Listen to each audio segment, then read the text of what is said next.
It's good to be with you on this Friday. I trust you've had a good week. God is blessed here.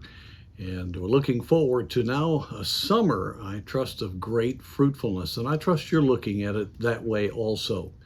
I'd like to go to 2 Chronicles chapter 32. You know, there have been many difficult days in the past for God's people. And as you look throughout the Old Testament, you see many days in which the darkness of Satan's opposition was very real. And one of those days was the time of Hezekiah.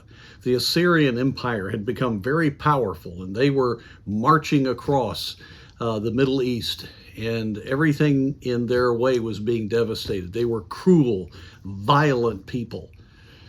And so Hezekiah knew he was up against an impossible situation. And what made it so hard was that the Assyrians had messengers come and speak to the people on the wall and blaspheme Jehovah God, mock Hezekiah, talk about how God had not protected Samaria, God had not protected the cities of Judah, and God was not going to protect Jerusalem. And it was a direct attack upon Hezekiah's God.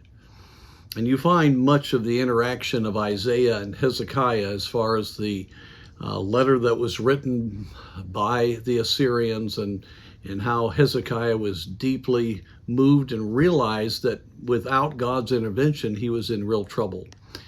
And after the last mocking of the people of Jerusalem, we read in verse 19, "And they spake against the God of Jerusalem as against the gods of the people of the earth, which were the work of the hands of men. And for this cause Hezekiah the king and the prophet Isaiah the son of Amoz prayed and cried to heaven." Folks, that's always the solution. And so they came to the only place where deliverance was going to come, and that was to the throne of God.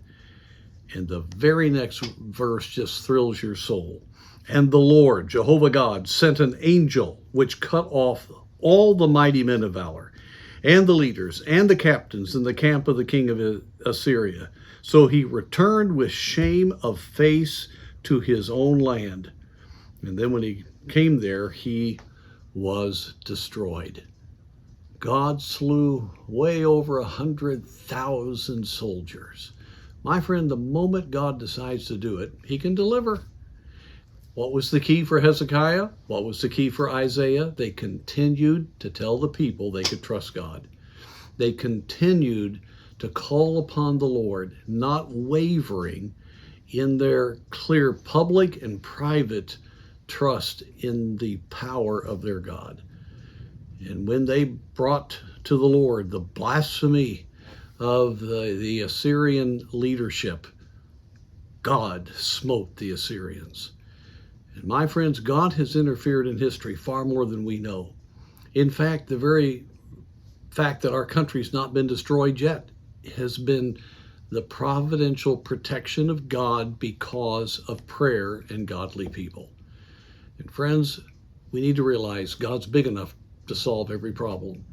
And we have got to understand crying to the Lord and praying for his will to be done and his name to be honored is the way that you see deliverance. And we need to be encouraged. God will hear and answer prayer, and God will hear the cry of his people. May God give us the strength to really believe him and to cry out for deliverance in these days.